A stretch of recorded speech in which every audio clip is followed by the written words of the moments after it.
So welcome back everyone for this closing session. As you all know, this conference was in part organized to celebrate 100 years of Vienna Circle and the upcoming 75th birthday of the MCPS. So it's only natural that we end the conference with another roundtable looking at philosophy of science through the lens of the Philosophy of Science Center. And since the Minnesota Center was the first in its kind, it's nice to see how it has evolved and gave rise to a couple of other centers around the globe. And so it's my great pleasure to have Bryan Roberts here from the Center for Philosophy of Natural and Social Science, Edouard Machery from the Pittsburgh Center for Philosophy of Science, Stephan Hartmann from the Munich Center for Mathematical Philosophy, and before that also from the LSE School and the Tilburg Center for Logic and Philosophy of Science, and finally Alan Love from the Minnesota Center here. So we're going to discuss a couple of questions, but first, as a way of introduction, I would like to ask all of you how the center is actually organized. So we saw on Thursday in Bennett's talk what Weigel's vision was for the first Minnesota Center with permanent staff and visitors and becoming a real research center. And my question to all of you is, so how is your center organized today? Is it primarily a place for research, or is there also graduate training? How is it financed? Is it financed by the university or by external grants? These types of things. So who would like to start? So as I mentioned earlier, we are definitely not sort of modeled exactly the way Weigel originally thought we would be. So now our center is organized as a research unit as a part of the College of Liberal Arts. So it's not within the philosophy department. It's a separate standing research entity. So I report directly to the dean. It does not have positions in it apart from a 3/4 time administrator. So the people who are affiliated as resident fellows or visiting fellows, graduate student fellows, as well as other categories, but those are all just affiliations that are designations that people have accepted. There's no salary or other kind of perk associated with it per se. We are primarily a research center, so the activities that we're engaged in are envisioned to be a part of the research mission. We mostly have graduate students, postdocs, and faculty sort of circulating in our activities, reading groups, workshops, and other kinds of events. We don't have, though, formal graduate training as a part of our activities, so you might think that what graduate students or postdocs get out of their experience in the center is more of a structured environment or a scaffolded place of learning, but not so much graduate seminars or that kind of traditional graduate training.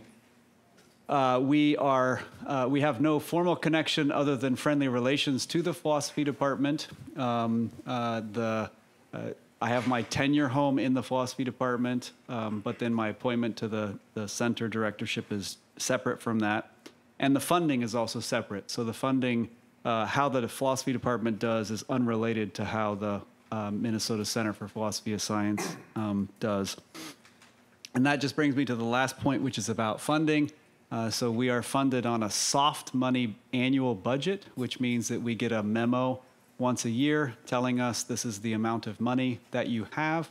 That amount of money has been stable for, I guess, about a decade, with a few wrinkles. A couple years back, the Winton Chair in the Liberal Arts was attached to the center directorship, and that provides us some additional operational funds.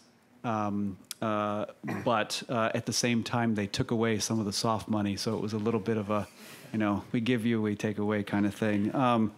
But that basically allows us to do standard programming of a colloquium series, as well as maybe a few small special lectures as well.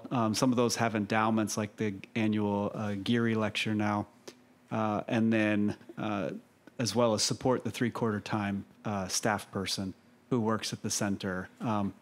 Most workshops, conferences, other kinds of activities are going to be supported by external money, grants, donations of some kind. Thank you.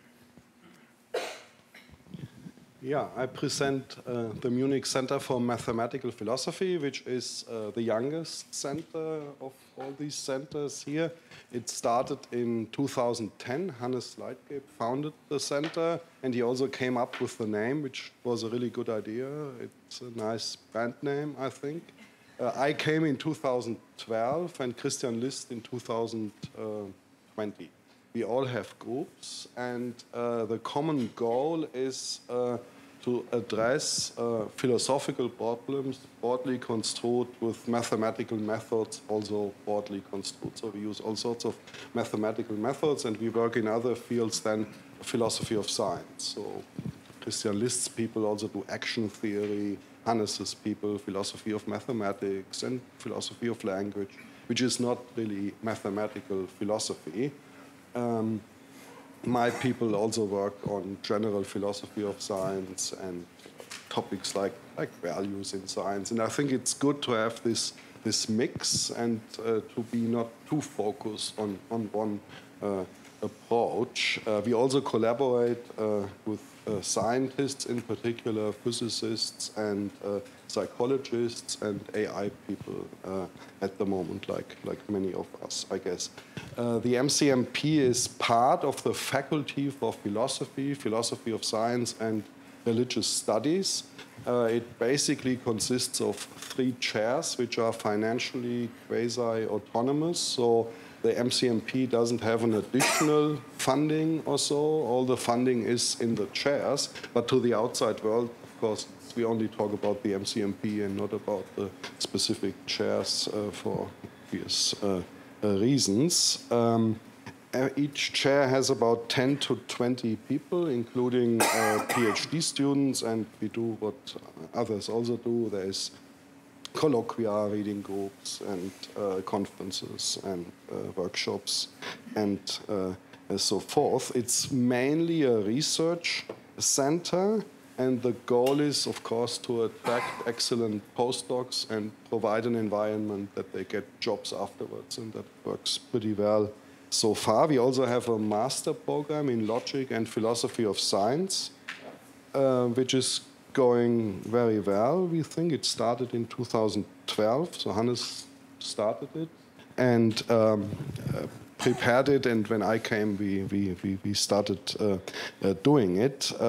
One of the goals there is to teach the students skills, especially statistics, programming, probability, these kind of things. I think it's important to do this. It helps them, as it's a tool in philosophy, but it also helps them if they don't get a job in academia, and so I think it's important to do this. We also encourage them to take courses in other fields, economics or statistics or something like this, but that's a bit complicated because they have to take master courses to get them accepted, and it would be much better for them to take bachelor courses because they may not know anything about economics or physics or so. And we have PhD students. We don't have a PhD program, so people come with a master or so in philosophy and then do a PhD with us in 3 or 4 years.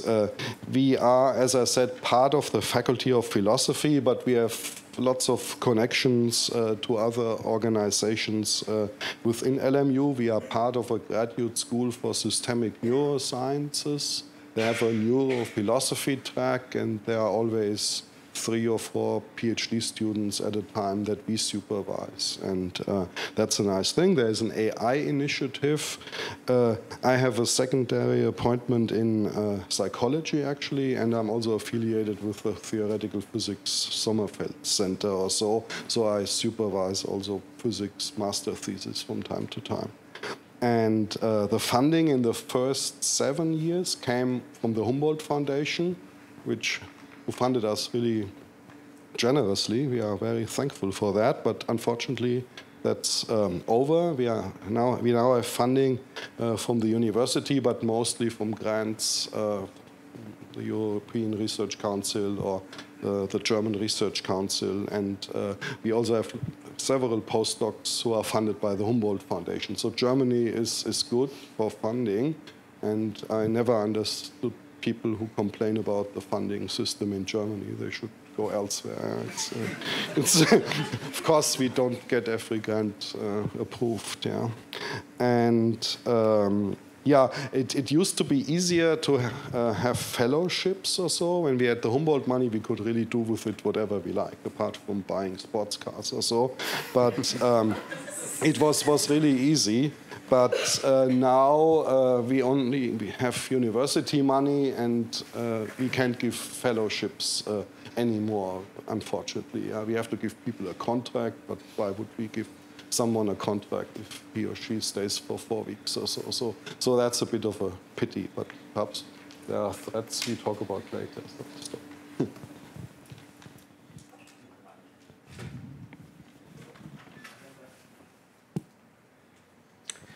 All right, so the Center of Philosophy of Science at Pitt is really organized around its visiting fellowship program. So every semester we have 5 visiting fellows from all over the world, so usually faculty.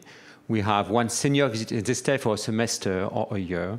We have 1 senior visiting fellow who stay for someone who is a bit more distinguished, more senior, who stay for a whole year. And we have 2 postdoctoral fellows who stay also for 1 year. In addition, we have a few visiting scholars who come with their own money and stay for a few weeks to a few months, sometimes. In addition to me, and then 3 staff members. So we're actually very lucky to have 3 people working at the center as staff, plus 1 graduate student who spend a year at the center. So every year we're about 10 people working at the center. The deadline, so many of you might be interested, if you don't know, is actually in a month from now, December 10. So if you want to come at the center, don't miss that. We love to have people from all over the world as fellows. So I'm taking an opportunity to advertise a little bit. Our main activities are lunchtime talks. We have 2 lunchtime talks. We organize 4 to 6 workshops a year on a diverse set of topics. We have a reading group for the fellows in addition to various social activities for the rest of the community. I do report to the provost, so I have a dean-level appointment, which means I'm a university center, which brings a lot of benefits to it because my budget compared to a school budget is tiny, which means that the provost does not worry too much about $10,000. When you have to deal with a School of Arts and Sciences and it's dozens of millions, $10,000 is just nothing. So it's been actually a wonderful opportunity to report directly to the provost and not to the dean. We view our mission as promoting the best philosophy of science. So our goal is not so much to promote interdisciplinarity. So that stands quite in contrast with what Feigl was describing.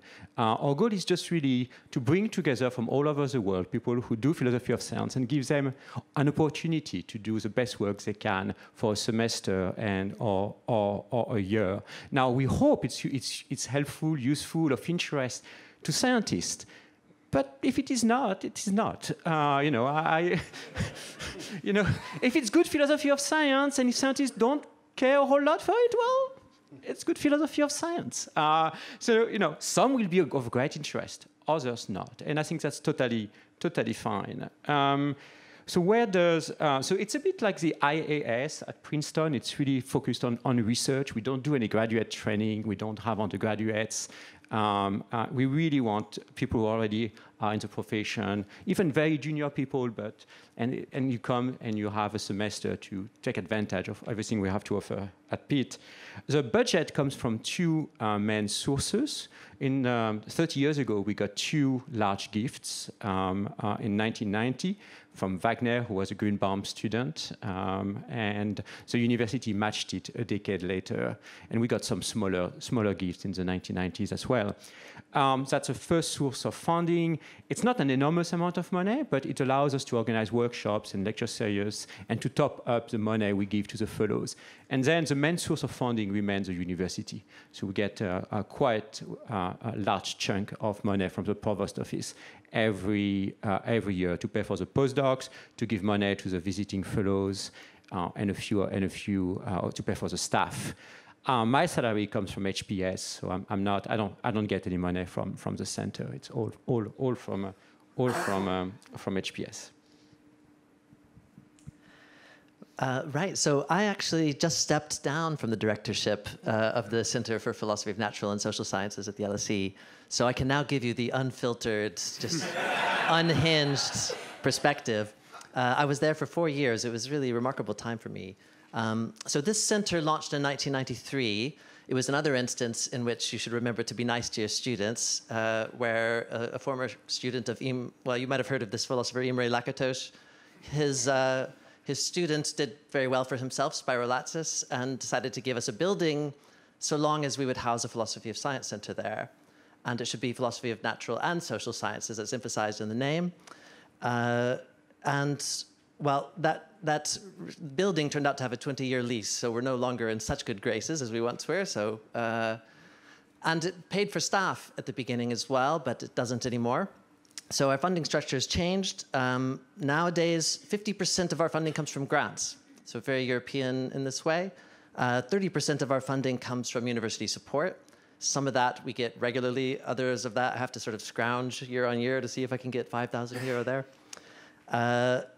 We have no permanent academic staff. We have some permanent admin staff, 1.5% positions admin staff. The academics are local people. Again, they're not salaried by the center. They're salaried by the department. So people in the Department of Philosophy, Logic, and Scientific Method at the LSE.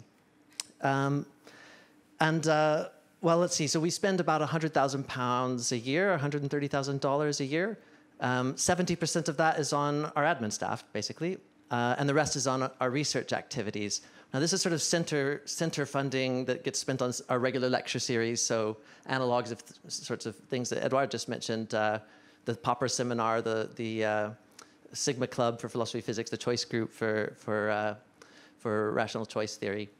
And well, then what it feels like there, really, so there's a visitor program. We get 10 to 20 visitors a year. You're welcome to come. You can have a desk. You'll participate in the sort of life of the department and the center.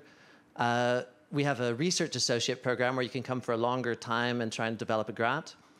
And what it really feels like there is that it's sort of a little, there's a lot of devolution. You know, this is like a Kropotkin style. You know, everybody has their own little autonomous group.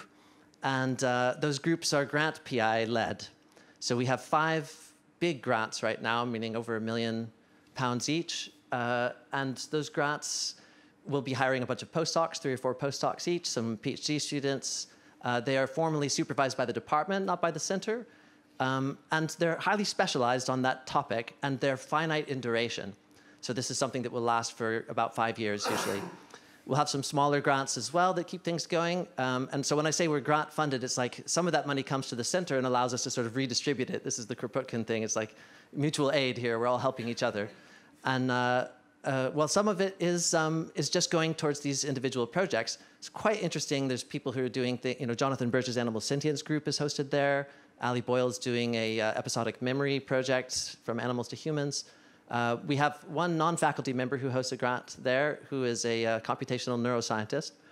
And it's just sort of a motley crew of people doing quite different things. So what it feels like in the center is really enabling people to do what they want to do. You can bring a grant there if you want and build a little small empire in the LSE.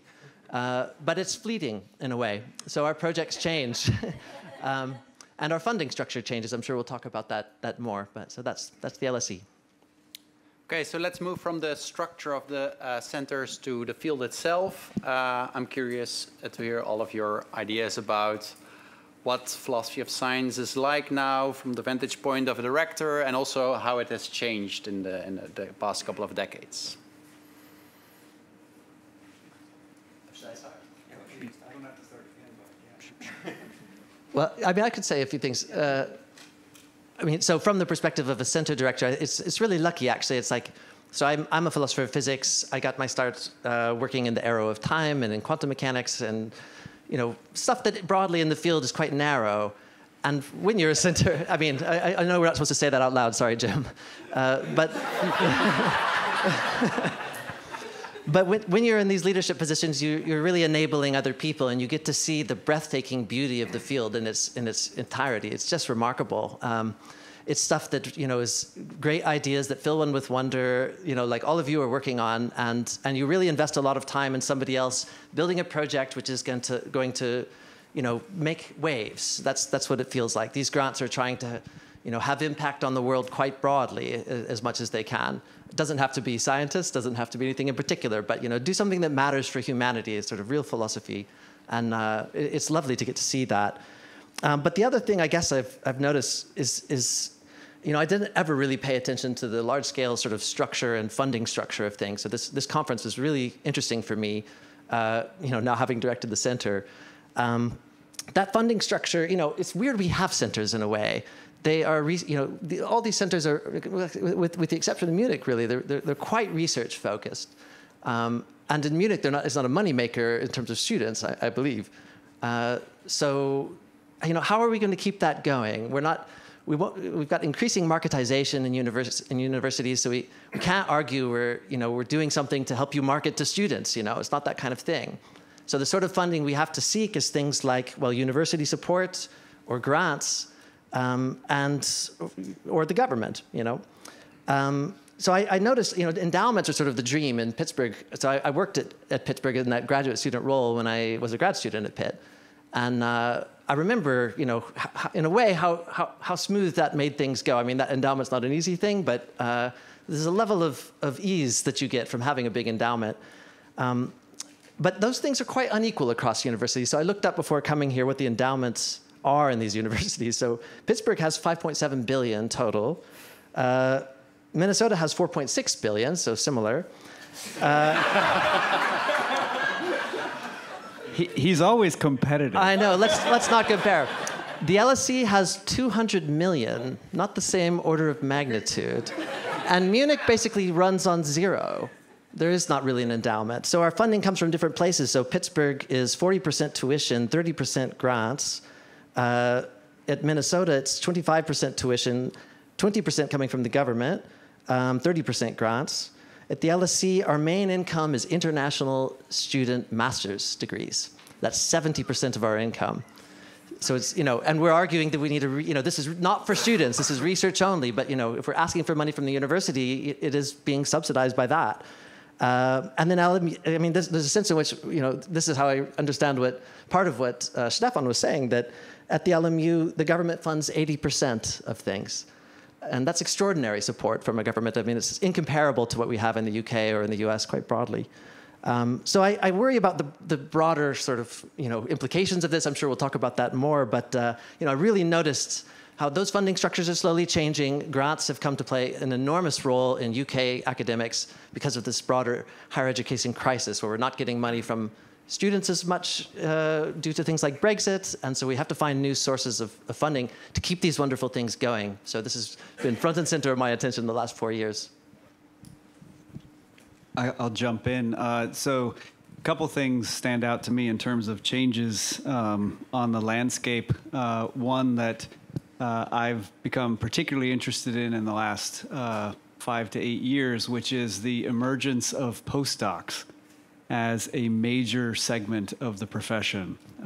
So there have always been postdocs in the sense that it's not that they were never there, but they have now become a regular part of the profession in a way that was just not true a couple decades ago. And so part of my own interest in that was to sort of see if we could develop a program around that, because making places for people to have postdocs is important. I mean, Edouard mentioned the program at Pitt. So a couple years back, I talked to a donor who was willing to start an initial program that now is the MCPS postdoc program.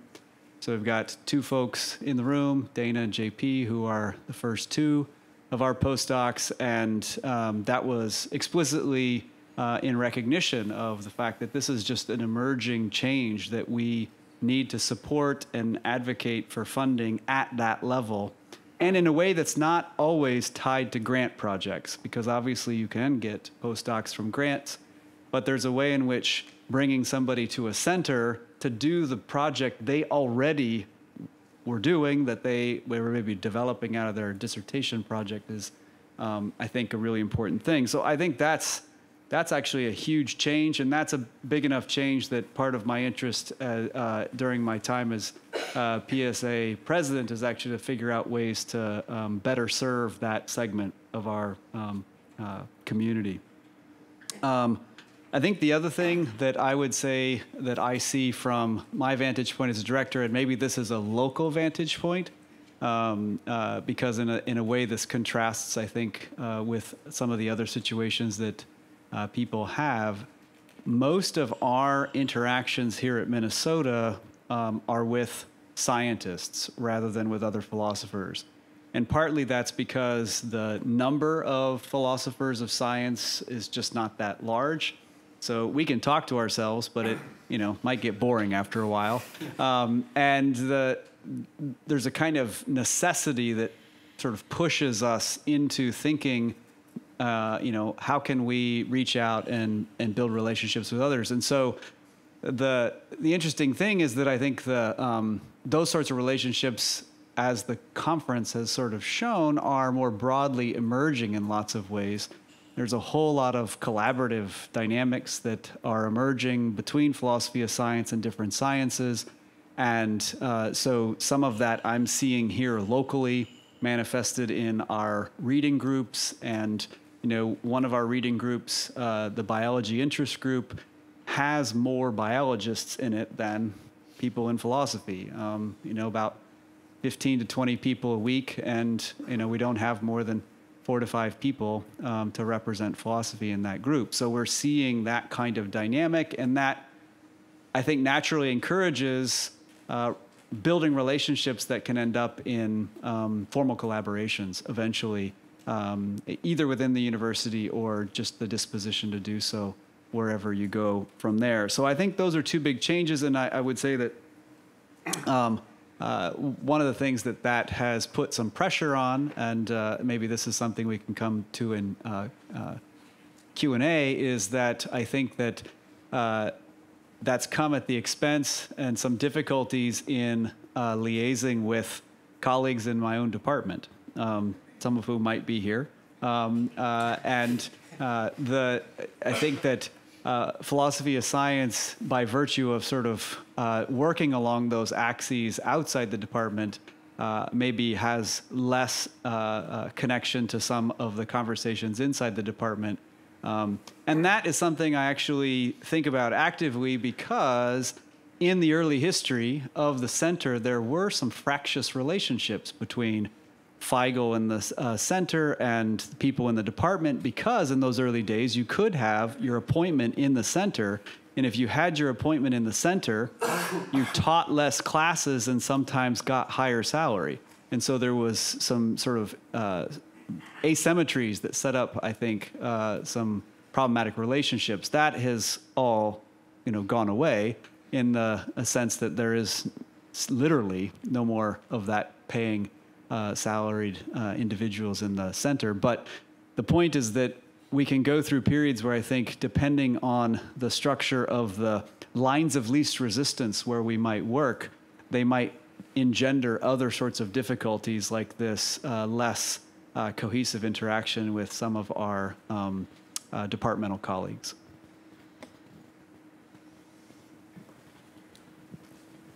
So I will mention two things. The first one is, which we've talked already a little bit about, particularly during KBS talk, is the fact that philosophy of science is a worldwide phenomenon.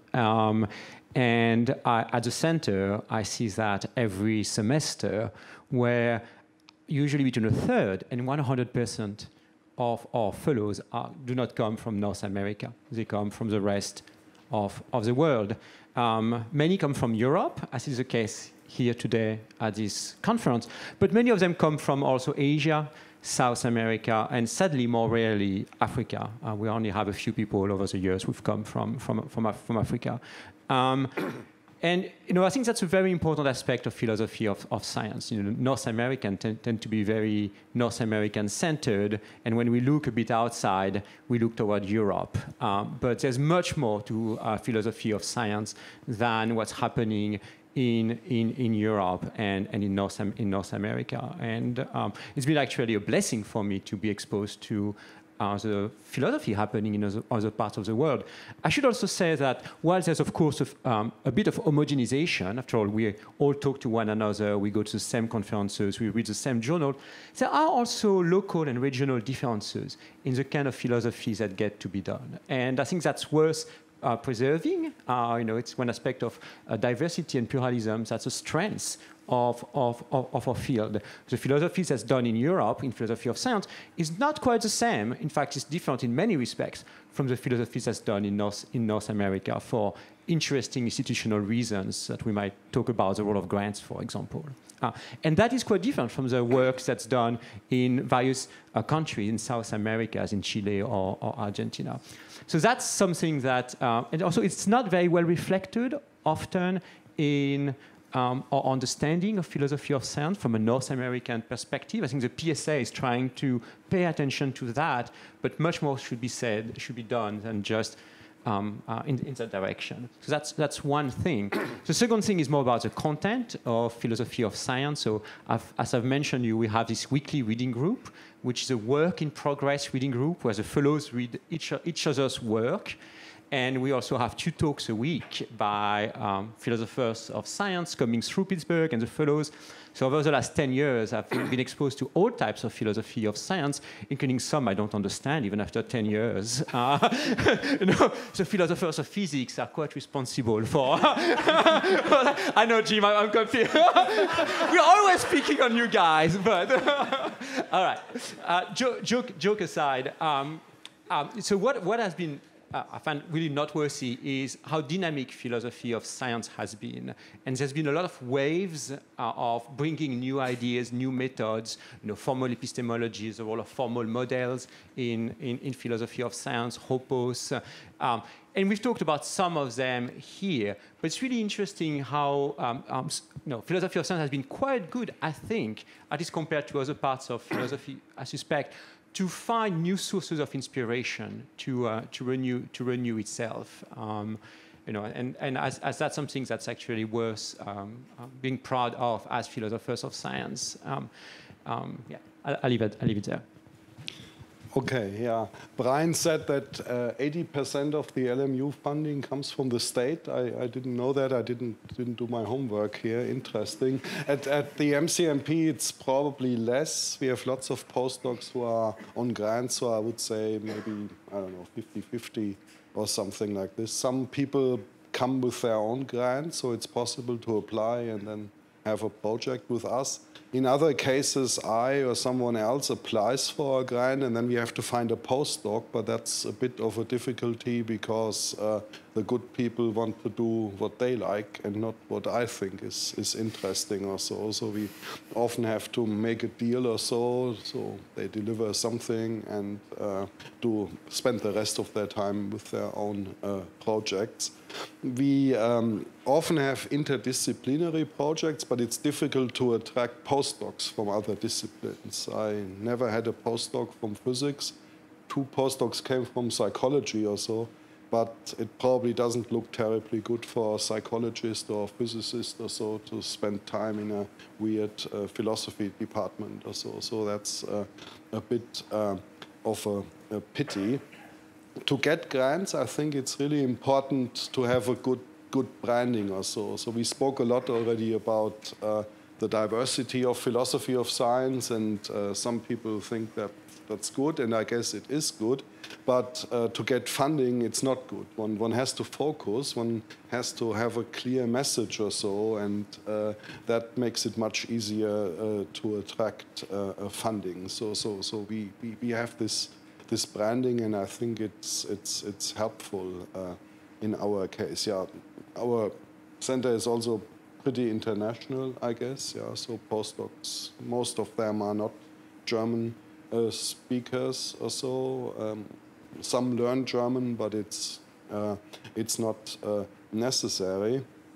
And yeah, as I said, I think it's good to have a nice mix of people who are more focused on, in our case, formal methods or so, and then to have some wilder people who do all sorts of other things, and that in the past led to interesting collaborations. So we had a philosopher of physics and a philosopher of economics and a general philosopher of science who wrote a BJPS paper on econophysics or so. Yeah, and so that happens, and that's of course interesting, but I think it's not a good idea to plan these things. One can't lock people in a room and say, you do something together now. It happens or it doesn't happen, and if it doesn't happen, it's also not bad. Yeah. Okay, so before we move to the Q&A, I want to briefly move to the future. And I have high expectations here because, again, imagine that the most visionary people become directors of centers. So what do you see as the major opportunities and or threats for the discipline in the future? So let me start by just following on my earlier comments. I think that the opportunities for philosophy of science in terms of collaborating and interacting with scientists is quite expansive and exciting. I really think that, especially given the number of scientists to the number of philosophers, there is a sense in which, you know, even if Katie's data doesn't hold up completely, we don't need that many of them to be interested. And so I really think that also is a good thing in terms of institutional strength, because you get to make connections outside of your department, which oftentimes can be very institutionally beneficial, to be seen as sort of linking arms with other units in informal ways, as well as if it's involved in grant projects, bringing money into the university. So I think there's just a lot of opportunities there, and I think those opportunities are really opening up, not closing down, or I think there's just a lot of things there that we can take advantage of, and we need to.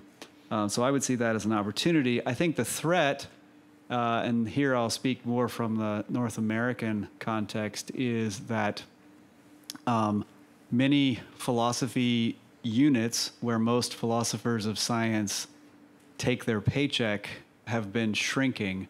And the reality is that the image of philosophy that many philosophers have considers philosophy of science not as central. And so in terms of saying to a faculty, what do we really need? You know, philosopher of science isn't necessarily on that docket. And so I think that even as there are these opportunities for collaboration and interaction, I think some of the homes where we have lived in the modern university within the bureaucratic structure that has predominated for the last 100+ years, the places where we can live have become fewer and far between. And I think that maybe speaks to some of the comments that have come up about philosophers of science who have opportunities to move into administrative roles, potentially looking for ways in which departments can expand and grow. And I certainly know there are several success cases that I'm familiar with on the North American landscape, where people have been quite good at leveraging the courses that they teach and the way in which they connect into sort of overall infrastructure such that they have then been able to secure more positions. And I think that threat then has to be confronted with that kind of activity. Yeah, I think the great thing about philosophy is that one can be interested in whatever one likes. Everything has something to do with philosophy, and it's really interesting to deal with different sciences and so forth. At the same time, the problem is that there is so much going on in the different sciences, and it's almost impossible to follow up on all that. Yeah, so that's a problem for us, because perhaps we would like to say something more general about science, but it's difficult. So I think it's important that people have a background in some important science or so, and that they also know skills or have skills like programming. I think is really important, and statistics also is really important because they play a role in all sorts of sciences. Even in the humanities or so, there's this growing field, digital humanities or so. So it's really important that people know how to program a computer, and that's why we teach this in our master program. We urge our PhD students to do it and encourage the postdocs to do this. I think having these kind of meta skills or so is important to keep get somehow involved in the sciences.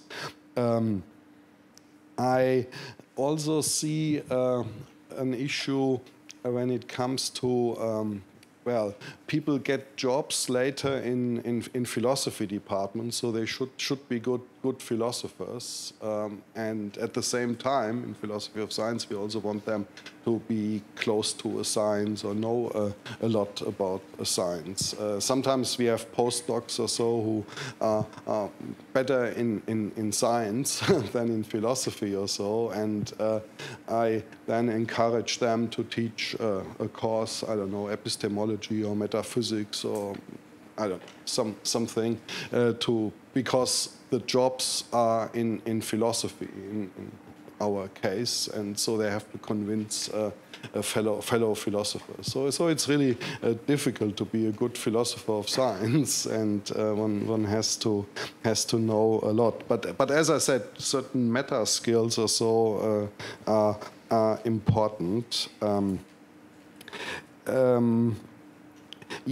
I mean, a threat or something, I mean, this diversification of philosophy of science is interesting also, but it would be good to, at some point, step back and see what we have achieved. The different sub-communities don't have much to do with each other, and there are no common standards even in the field, I think, and if we want to be one field, I think it would be good to step back at some point and think what we have achieved. Do we even have common problems or so? That kind of work would be interesting to do in the future. So if we've known one thing from 40 years of psychology is that human beings are horrible at forecasting. Literally, it just doesn't work. So we can't predict the future in the social domain. So none of what we say, you should take it very seriously anyway, because we don't know what the future will be like. I think that's the first thing you should keep in mind. That said, here's my piece of advice. And it's not going to be from the point of view of a center. It's going to be from the point of view of my own department at Pitt, the Department of History and Philosophy of Science. And it's to repeat something that was said yesterday and that addresses some of the questions that were mentioned. My department has been growing. We've been adding lines. We're hiring. And we have no problem. We have more students than we can teach. So it's totally possible for a philosophy department, in our case, the Department of History and Philosophy of Science, to actually grow, hire, and convince a dean to give lines. And in fact, I think philosophers of science are the best placed within philosophy, maybe competing with PPE, to do exactly that.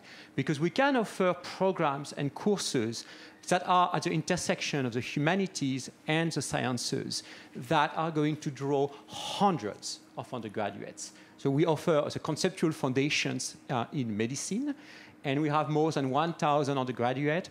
All our courses are oversubscribed. We just don't know what to do with the undergraduates who want to take our courses. And we go to see the dean, and the dean says, yeah, that's true. Here's another line.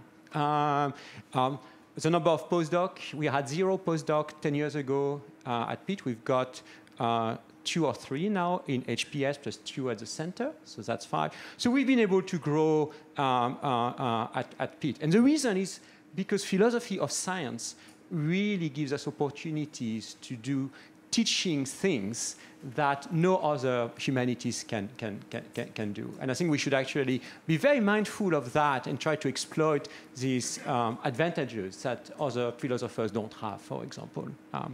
Now, a threat, and I'm going to echo what just Stephan said, it does not concern any of you, so it's just I'm going to be talking about me. Skills are use it or lose it. All skills, I used to speak very well German. I can't speak German anymore because I don't use German. Even my French, despite what you can hear with my accent, takes me always a few days when I go back to France to be like, oh yes, that's how you say it. That's true. All right. But that's true also of our philosophical skills.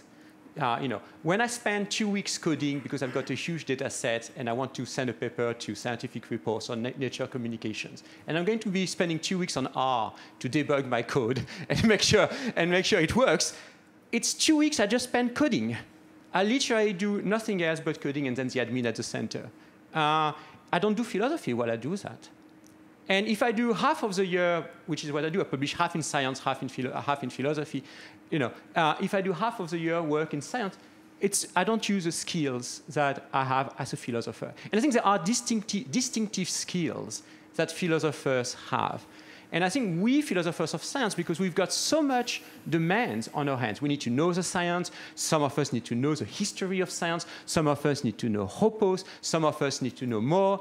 It's hard to do all the kind of things at the same time. It's hard to maximize our philosophical skills so that we can be respected by our colleagues in philosophy, to maximize our scientific skills so that we can talk to scientists and not be viewed as clowns, and to do the science sometimes for some of us, to say nothing of the history of science and the history of philosophy of science.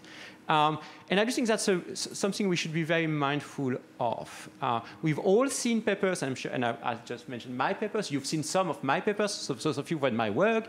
And you have a bit of philosophy, like a great case study, a lot of science, a bit of philosophy at the end. It's very little philosophy at the end of the day, and a lot of science. I do think that's a risk we should be very mindful of, and we really don't want to lose our philosophical skills in the process of developing all our skills. So that's a threat. It's not a new threat. We've been aware of that for decades. I'm sort of, I'm not telling you something you haven't thought about. But I do think the fact that we do so much more things now, that we are valuing working with scientists and sometimes doing the science, has made this threat actually quite salient to me. Yeah, I agree with that. I also think, I think there's a lot of threats that we face in the field around things like the marketization of academics, around job insecurity in various ways, departments getting closed. Actually, there's a sense in which the rise of postdocs is a rise of roles that are not secure. They're not permanent. And relying on them ever more is a threat to the field, really. We don't do the good work we'd like to do when we feel less secure, Anglophone dominance I worry about a lot in the LSE. It's just, we also have mostly international people who are visiting, and it's just a clear effect. People are writing in their native languages often there, and we have very few activities broadly in the discipline that help to bring people together through their many language groups, or that might help another language group thrive. But so there's I think the one I've been thinking about the most, I think this is perhaps not the biggest threat, but I think it's important. I think there's a threat from hubris about the significance of our written word that we're facing now that is new. And I don't predict the future very well, but it's present, it's significant.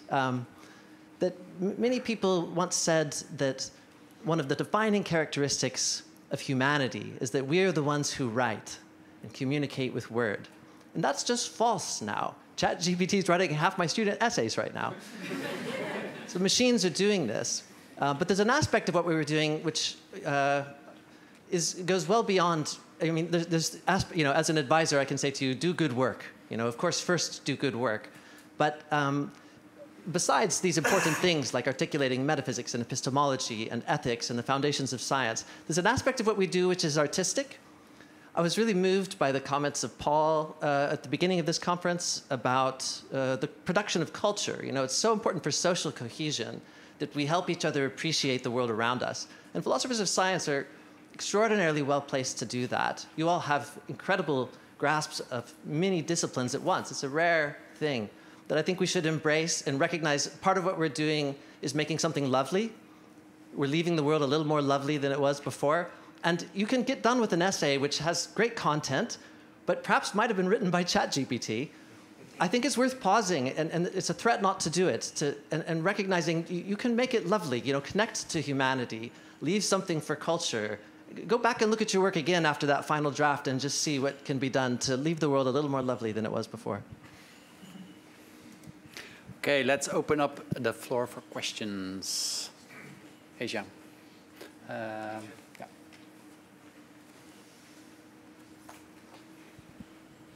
Hi, thanks everyone for your time.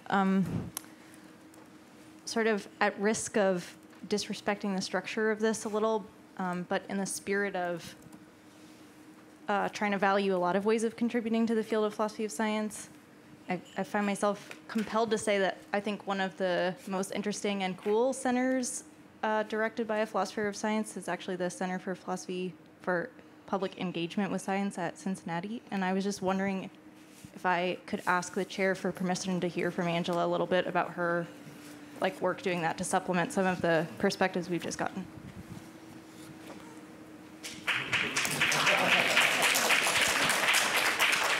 Go ahead. You're on the spot now, Angela. Thank you, Asia, but I'm very much on the spot because I have no questions or preparations. I'm excited to ask you all questions as well.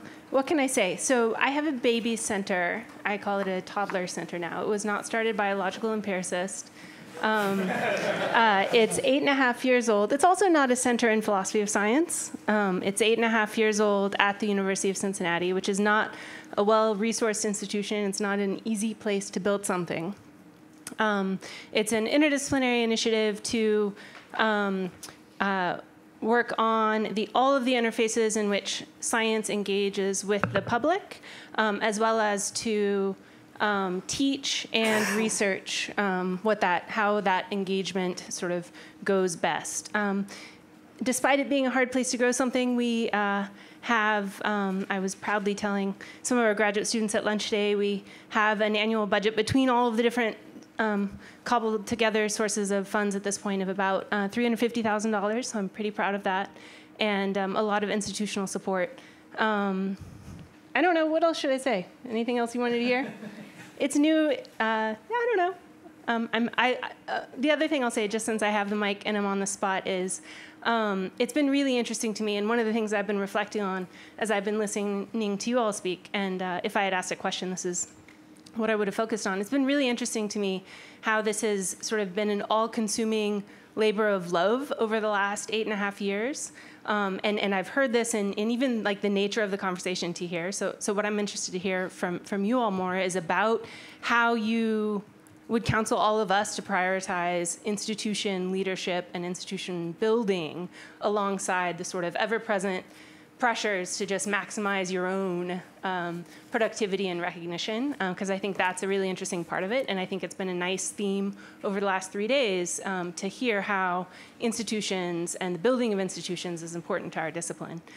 Yeah, so that would be my question to you all.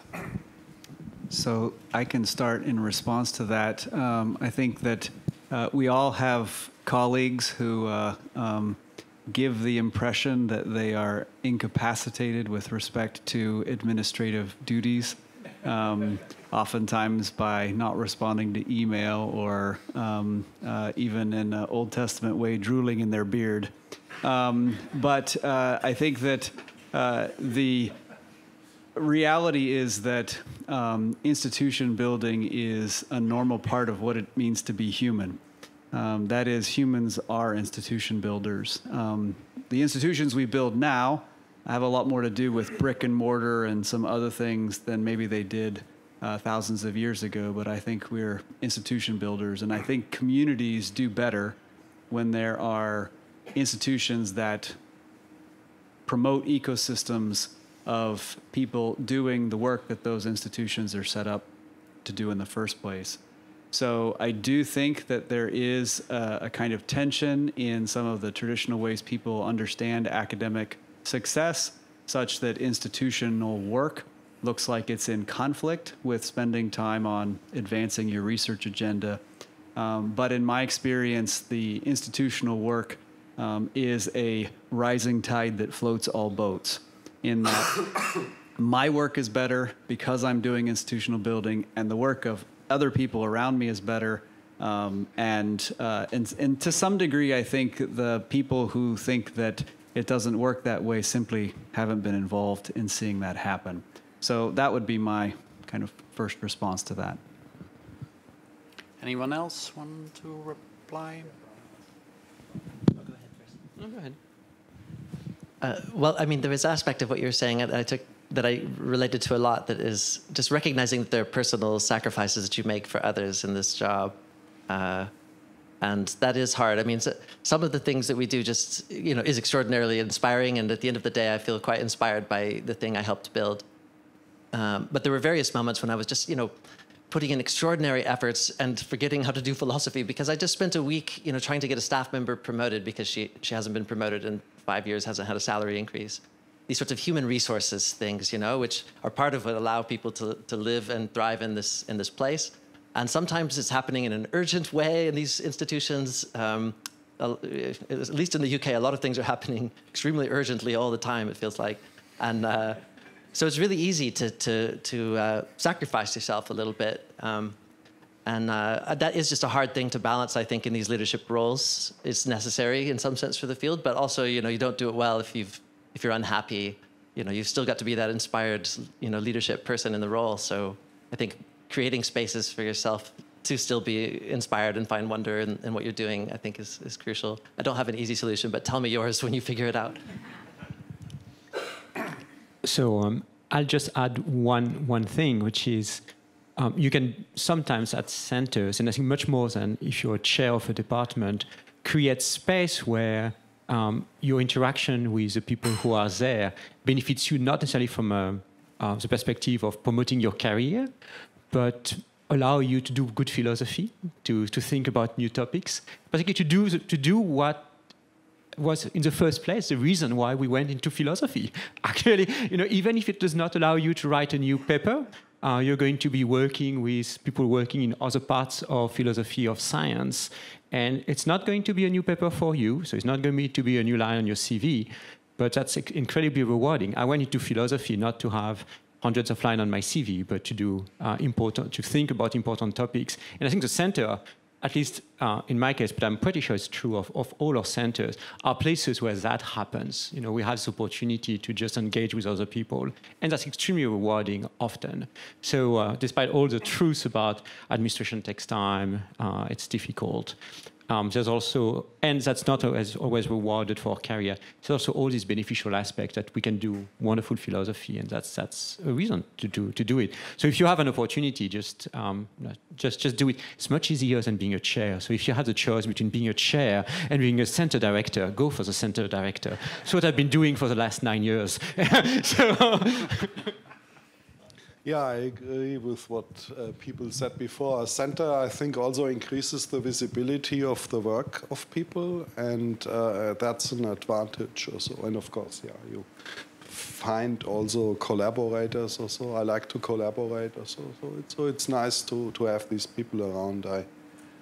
If the administration is well organized also, I also think it's not so much money. One needs good staff, yeah, and that's an important thing. Yeah. Before the pandemic, I used to do my own stuff in the morning or so. Then I did sports, and in the afternoon I went to the office and talked to people or so. That worked quite well. Yeah, so I had this nice division of my day. Now it's all messed up. But, that's another story. Yeah. Next question from Bobby. All right. Thank you. So as someone who's in the postdoc stage now himself, and so applying also for various types of funding, and this question is building on some comments you made about changing funding landscapes and the like. So one of the first questions I always ask myself when I then see this new grant or fellowship to apply for as well, am I going to go with this project proposal that, you know, is going to be of interest not just to philosophers of science or even philosophers in general, but also to scientists and or people who care about societal impact and the like? Or am I just going to go with, you know, a project that's a bit more internal to philosophy of science, also to build on the comment from Edouard at the beginning, you know, like projects that are like just doing philosophy of science for the sake of doing philosophy of science. And in a lot of cases, I find myself gravitating more towards the former kind. Also, if you know in advance that you're going to be judged by these interdisciplinary panels, right? So I just wanted to put it to you from your perspective, like how do you see the future of this more internal type of philosophy of science? I mean, you should do what you like. Yeah? People said this yesterday. That's most important. But to get funded, I think it's, especially as a junior person or so, it's important that you are conservative. Yeah. So the new project should be fairly close to what you did in your PhD, because people have to assess whether you are able to do it.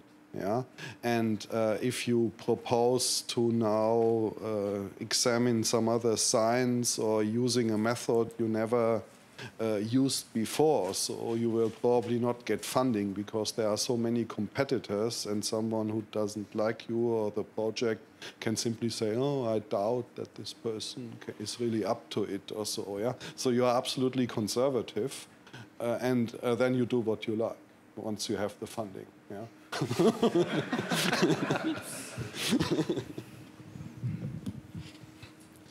I'm not sure exactly how to respond. It's a good question. I mean, I tend to be a pluralist. I think there's room for a lot of different types of philosophy. What I was mostly reacting against is the idea that, you know, the main goal of philosophy should be to help science or to have social and political goals. I don't think that's remotely true. I think that's one goal philosophers can have. Whether it should be the main goal, I don't think so. I think philosophy is valuable in its own right. You know, it improves your soul. So what you should be doing, a place like mine, for example, we look at every project equally, right? So, you know, if you think you're more interested in the former type of project, you would want to apply to a place like mine. That's where you should go. That's what you should be doing. We wouldn't discriminate against either. It's just I don't think that should be the goal of philosophy of science. It's one goal. It's what might have.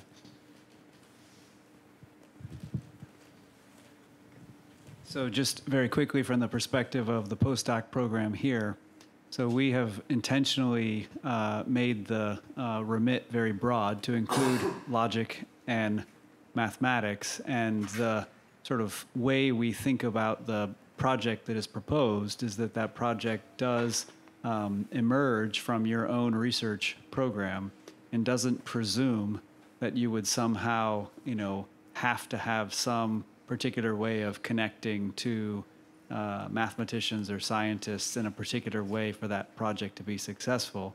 At the same time, if you proposed to do that, it also wouldn't hurt you. So it's a kind of following on Edouard's point about pluralism. You're pitching what you want to do, but what you want to do within the context, I think, of these centers is can be pretty broad, ranging from a more internal philosophy of science to a more external, interactive, collaborative type dynamic with scientists. Well, I mean, I will just sort of defer to Heather Douglas's remark about gamification. I just think it's a poor strategy because you'd never really know. I wouldn't design research around those things. And just when you see a postdoc proposal, apply it to what moves you.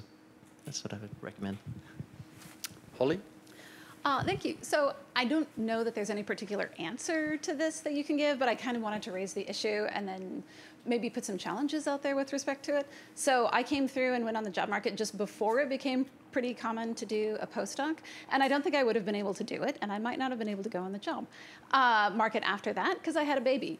And it would have been really hard to move somewhere for just 1 year. And if it were for 2 years, that would have been a little bit easier. And I don't think I'd realized this until I went to Norway and I mean, I know that not everybody has like state oil money, the way it would be great if we did. But what they sort of conceived of as possible to enable sort of me and us to come there was phenomenal. And it involved things like they knew where the schools were, that they had, setups that were sort of pre-existing. And I know that for a lot of center fellows, like Carl Hempel donating his apartment made it really easy for people to not have to do the house search before you go there. And Pittsburgh is a place where if you don't know the neighborhood structure, you can end up living accidentally a long ways away. And so I kind of wanted to sort of poke around this postdoc thing because I feel like it's maybe a move backwards in terms of making this field a little more gender equity oriented. And the other thing that's really hard about it is that going on your remark about when you spend enough time doing something, you lose the other skills. And I think when you have 1 year postdocs, you essentially get really good skills at filling out job market applications and then going to interviews and then doing other things. And you show up at your new postdoc and then you just have to more or less turn around and start doing applications. And so I think there's these really basic things about, if it's a 1 year renewable to 2 year postdoc, just make it 2 years. Because then you know that you've got an entire year that you don't have to worry about that. And the amount of time that frees up, I think, is huge. And I think in a lot of these cases, you would renew it anyways, and you can just put that in the, in the advertisement. And other things like, relocation stipends, because you just finished being a graduate student and you don't have the money always to relocate to some new place. So I'm a little concerned about, how the move to having more postdocs is going to impact the ability of people to move into non-precarious positions before they go to faculty places. I just completely agree. This is a central problem. In the UK, it's much worse, I think, than here. And it's just a major threat to both equity and job security. I mean, we could be doing better in lots of ways to help support childcare and other ways that we could help improve gender balance in the field. But this specifically, so at the LSE, it's 60% of our teaching staff are postdocs. That's inexcusable, I mean, economically, you see why they're doing it, though. It's that's a much cheaper post that you just keep replacing over and over again. It probably breaks UK labor law in some way. So, these are things that the field, I think, should work to stay healthy, to improve. And absolutely, I mean, so then speaking from, as a European, now European to North Americans, I think it's a trend to seriously watch out for and resist. Creating a permanent post is something that can be promoted, give person security, and so on. And it's done real damage, I think, to what's possible in European philosophy. So we have a 1 year postdoc, so these are really good considerations. We've been talking about extending it to a 2 year postdoc. Now it changes a lot of things for the way we recruit postdocs. So we don't do interview. We just, you just send your application. We read your application. Me and the governing board decide who to take. Now, we're not going to do that because if it's a one-year postdoc, okay, well, we made a wrong choice. It's only 1 year. That person's a pain in the neck. It's only 1 year. Now, if it's 2 or 3 years, it's going to change the way we do it. I think it's going to be a much more selective process. We're going to have to do interview. So it has consequences for the way we run our program on the side, asking us to do also more work on our side. I do hear you. I think that's a really good concern. We've been wondering exactly whether we should move this way in recent years. The relocation issue, of course, is a very good point. Money is an issue there. You somehow need to ask money from someone to pay for it. It's not a huge amount of money, but money needs to be set aside. And of course, a zero-cost game. If you put zero-sum game, if you put money there, you need to take it away from somewhere else. But yeah, all that are really, really good questions that we've been a little bit struggling with, particularly the 2-year postdoc. And I hadn't thought about. We have thought about the relocation, but yeah, probably we should give more thought to that. Yeah, I totally agree, of course, with what you say. Our postdocs are mostly 2 to 3 years. Sometimes there's some money left, but if we have 1 year left or so, we often extend the contract of someone. But of course, the problems you mentioned are clear. Postdocs are still a good thing. They have time to fully focus on their research and start something new. If you get a faculty position or so, right away you are busy with teaching and administration, and the tenure clock is on, and you keep on doing what you did before. I think that it's very important to start something new. Maybe not Hegel and Kant as Paul did, but something, but something else in philosophy of science or so. And a postdoc is perfect for that, and people are better prepared. You can publish and so forth. But yeah, the financial issue and the insecurity are issues. So I think it's important to highlight that the points you make are not uniquely applicable to philosophy. They concern postdocs as a stratum that has emerged and is definitely entrenched in the sciences now. And the sciences themselves are having to deal with questions about this, where in the sciences, people do longer postdocs, but then they do 3 or 4 of them. And all of a sudden, they have spent 10 to 12 years postdocing before they maybe land a tenure track position. And so I think there is a number of ways in which some general soul searching about postdocs and ways in which benefits might have been exaggerated and negative effects diminished needs to happen more generally. We did set up the MCPS postdoc as 2 years on purpose. And that was intentional. But like Edouard said, it meant fewer postdocs because you're committing to somebody for 2 years. And we've also been able to help with some relocation expenses as well. At the same time, I think that that doesn't get at completely the point you're highlighting about inequities with respect to postdocs. And I think in general, academic life has a sort of nomadic dimension that is really not very conducive to a number of natural human stages we might want to go through. When we had, so I had my children in 3 states and pulled my wife across the country twice in 2 years as we were taking up positions. And when we got to Minnesota, she said, "We're not going anywhere." And so, you mean it was the greatest institution ever, and so you said, yeah, something like that. Yeah, no, I distinctly remember it because somebody had said, "Oh, you should rent for a few years and see where you want to live," and my wife said, "No." So I think those are, again, also things that they're very exaggerated for a postdoc, but they also are things that all of us grapple with. Especially some, the most important parts of, you might argue, human existence is extended family connections.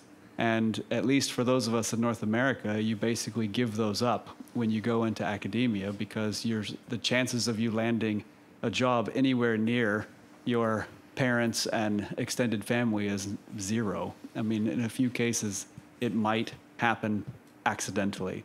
So again, no easy solution, but I think that maybe a good follow-on to your point is we need to maybe engage the question more actively. So maybe I'm going to invite you, Holly, to talk to me more about this, in part because at the PSA, I'm organizing a working group for the postdoctoral organization that we'd like to develop out of PSA, and I think this is one of the key agenda items we could put on that list. Final, very short question by Fons. It's not a short question, but I'll try to make it short. Maybe then ask one or two people to respond. Well, so maybe for Alan and for Edouard. So your two centers, they were really the first centers in North America where philosophy of science was picked out as the thing it was going to be about. Before that, I mean, whatever discipline it was going to be, nobody knew. Maybe historians could have been included, sociologists could have been included into it as well. And in the 50s, it was definitely up for grabs. But those two centers really focused all attention. And right now, you have a lot of centers in Munich, Europe, but all over the place mimicking it. But is this the right way to do it? Shouldn't we also try to include more STS people, historians of science? Like, aren't we all doing the same thing? Why are we keeping up the disciplinary boundaries that were created in the 50s? Shouldn't we, instead of making Feigl the hero of the day, the enemy?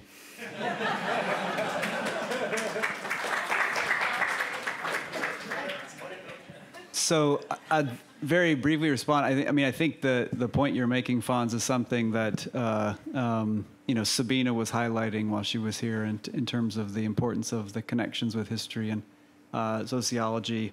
I think that to some degree the willingness to sort of collaborate with those people is a different question than to change one's identity. And so, I mean, I can tell you at least, in the context here, there have been people who have wanted to sort of say to me, and at least one has said it explicitly, oh, well, you should change the whole way the center works, and you should, do it this way. And, in effect, this would have led to something where philosophers of science would literally have no longer been interested in it based on that kind of vision. And so I think while we want to not be insulated, there are reasons, and Stephan highlighted this, in thinking about branding and having a kind of identity that is clear, that remain important. Those I don't think should be barriers to the kinds of collaborations, but I do think there is a rationale for retaining them. And so that would be my quick answer to that. So I think you asked several questions. So are we all doing the same thing? Obviously not. I mean, it's definitively not the case. We're all doing the same thing. We're not using the same methods. We don't have the same skills. We don't have the same training. It's obviously not the case. We're all doing the same thing. It's just, so it's obviously not. So that's one question. Another one is, should we have center in philosophy of science rather than centers about science? That's a different question, where philosophers of science would be only a constituency among other constituencies. And I think I would welcome indeed such centers. I think this would be quite wonderful to have centers where historians of science, sociologists of science, philosophers of science, meta-scientists, people who use quantitative methods, formal models to study science, work together. I think we should welcome those centers. but it would be something quite different from what we do now when we do philosophy of science. And I think there's just institutional reason to try to protect somehow philosophy of science as its own identity. If you work with scientists, so somehow the incentives change quite immediately. You need to publish a lot. You need to raise money from grants. All of that would mean changing what we do dramatically. And I think it's not a reason not to have those centers. I welcome those centers, but it's a reason not to turn our centers into those centers. Let's thank our panelists again.